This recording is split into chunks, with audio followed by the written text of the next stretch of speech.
Rishton tumani Dutur qishlog'ida tavallud topgan. 1977-yilda Farg'ona pedagogika institutini tamomlagan. Bahodir Iso faoliyati adabiyot va san'atga bag'ishlangan. Yozuvchilar uyushmasi a'zosi, shuningdek, yoshlar murabbiysi sifatida faoliyat yuritdi. Uning she'rlari, dostonlari O'zbekiston matbuotida turli to'plamlarda chop etilgan. Xususan, Xayrli kun to'plami 1988-yilda nashr qilingan va marhum mashhur. U yoshlarga murabbiylik qilib, adabiyot sohasidagi faoliyati bilan yosh avlodga ilhom berganiga e'tiborga loyiqdir.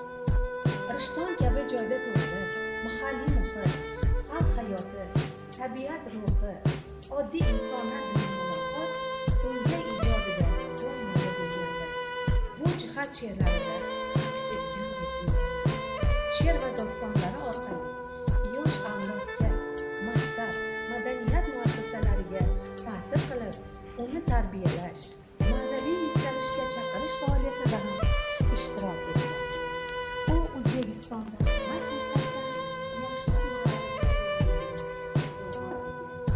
adabiyotchi sifatida faqat o'zining she'rlari bilan cheklanmagan.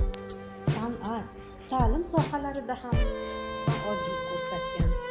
Xulosa qilib aytganda, Bahodir Iso mahalliy shoirlarni unutmasligini ko'rsatuvchi namunadir. Uning ijodi mamlakat madaniyatiga, yoshlar tarbiyasiga hissa qo'shgan. Bahodir Iso 2025-yil 25-fevral kuni og'ir xastalik tufayli vafot etdi.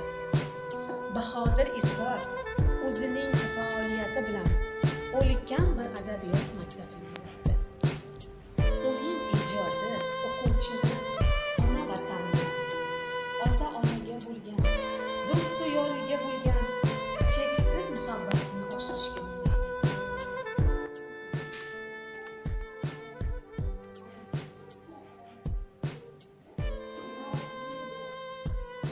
She'rlarimning umri uzoqmi yo qisqami vaqt ko'rsatar.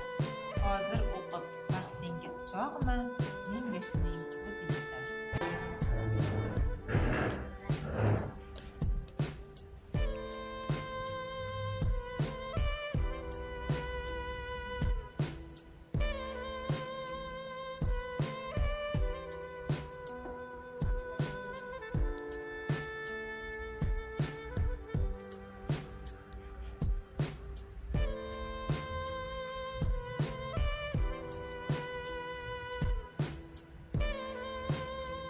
Bunda ming kitoblar xato, bunda Pushkin, Navoiylar bor. Bunda kitob taxtlari aro yashirinib yotar bir dunyo.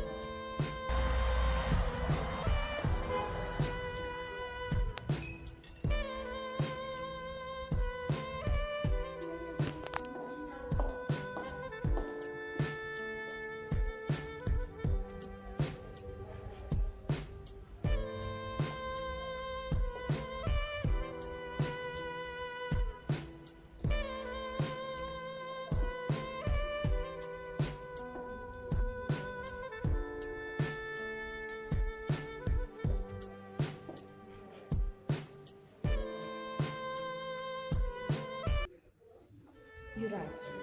Sen borki, orzuni biladi odam.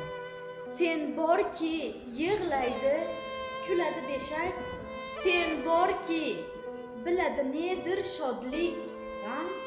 Insonni tik tutgan o'zingsan, yurak.